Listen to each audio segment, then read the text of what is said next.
Hello everyone, আশা করছি সকলে খুব ভালো আছো। ব্রেকফাস্ট শেষ করে চলে এসেছিলাম রুমে। তারপরে সবাই মিলে রেস্ট করার পরে চলে এসেছিল লাঞ্চের ডাক। আর লাঞ্চে কিন্তু আজকে বিশাল আয়োজন ছিল। প্রথম থেকেই আমাদের বলা ছিল একদম ঘরোয়া খাওয়া দাওয়া, কারণ ঘুরতে এসে শরীর খারাপ করলে ঘোরাটাই পুরো মাটি হয়ে যাবে। আর লাঞ্চে গিয়ে দেখি একদম পুরো বাড়ির রান্নার মতোই রান্না হয়েছে। প্রথম দিন লাঞ্চেই ছিল ভাত, ডাল, ফুলকপি আলুর ঝোল আর সাথে মাছের ঝোল।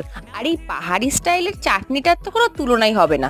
লাঞ্চ কমপ্লিট করে একটুখানি রেস্ট নিতে গিয়ে আমাদের অনেকটা দেরি হয়ে গেছিল। আর আমরা তো জানতাম না এখানে মার্কেট কতক্ষণ খোলা থাকে, তাই আমরা 8টার দিকে মার্কেটে গিয়ে দেখছি যে প্রায় অনেকগুলো দোকানই বন্ধ হয়ে গেছে। দার্জিলিং মার্কেটে সেদিন কি যে হাওয়া দিচ্ছিল, আর আমরা এই 44 ডিগ্রি থেকে হঠাৎ করে এরকম 16-17 ডিগ্রিতে গিয়ে পড়ে আমরা তো পুরো সবাই কাঁপছিলাম। 2-3টে করে সোয়েটার পরে বেরিয়েছিলাম। হোটেলে ডিনার টাইম ছিল 9টায়, আর মার্কেটও প্রায় বন্ধ হয়ে গেছিল। তাই বেশি আর বাইরে ঘোরাঘুরি না করে আমাদের যেহেতু পরের দিন অনেকগুলো সাইট সিনে যাওয়ার কথা ছিল, তাই তাড়াতাড়ি করে হোটেলে চলে এসেছিলাম। সাইট সিনের ব্লগটা খুব তাড়াতাড়ি আসছে। এখন সকলকে টাটা অ্যান্ড সাবস্ক্রাইব প্লিজ।